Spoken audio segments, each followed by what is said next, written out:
हाथी घोड़ा संगे और एक दल निकले ऊँट जे और एक दल निकले मर्दाना हर कटोरा के चमके चारा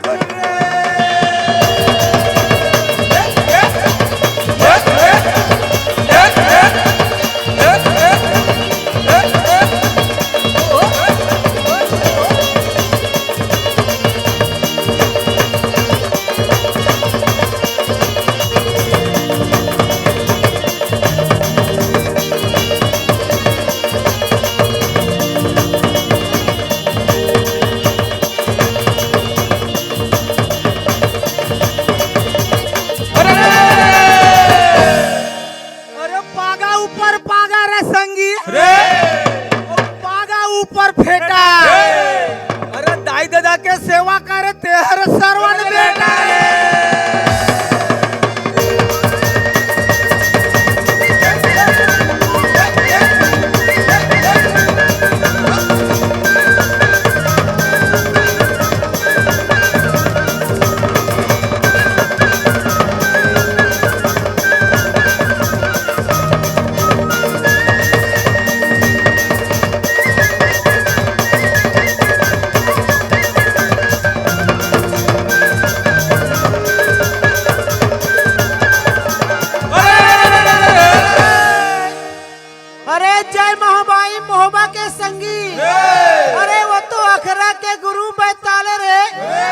चौसर जोगनी मोर पुरखा के रहे कि जहाँ भुजा में लिए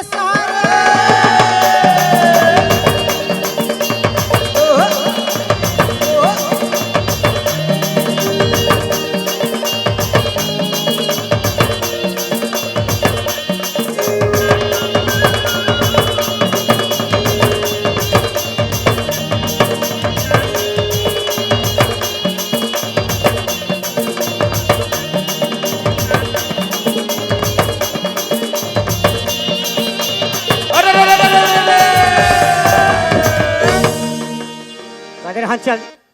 कहे सियान है रे कौन है या ए सियान इतिया बने हैं कैसा अरे कैसा चुप हो गया जी चुप हो गए कहा था ता ही डहन नाचत गात रह तो कोहड़ा ना हो जाए के अरे का करबे रे भाई हाँ जब तक हम गहिरा मन लौठी बेड़गा हाँ और दमऊ दफड़ा धर के नहीं निकला ना हाँ तो गाँव तिहार बार में मजा नहीं आया हाँ तुम्हार बजाई में महू मिथुन होक नाचत रहो मार अरे भाई ता ब्रिजेश भैया घलोत बला है का हाँ बुला तो है नी हाँ तो कर घट घन कैसे नहीं जाबो जी मातर बार हमरे घर ले कुमड़ा उमड़ा ले जाऊ कि केहरी हाँ हाँ हाँ हाँ हाँ ता जाना है का ता कैसे नहीं जाबो जी अरे दादा रे ता हाँ वो दिन जाबो कहा थन हाँ तो ये मालिक मन ले आशीष सुलेल पड़ी हाँ हाँ नहीं जान गा वो ढान कैसे नहीं जान के थट्टू रगा तार के और दूसरा घर नहीं है गा उकरेज घर काबड़ जाबूगा अरे गांव सियान है रे बाबू ओकर घर नहीं जाबो तो कैसे बन ही रहे नहीं जान गा कैसे तुम रोना का तारे टूरा यार काली ना हाँ हाँ उकर घर के दू ठक कुमड़ा चोरा होगा वाह और वहू ला घर में ले गए तो दाई है फोड़ दी से तो पूरा घोला गरी साधा दाई है गाड़ी दे थे मोला खबर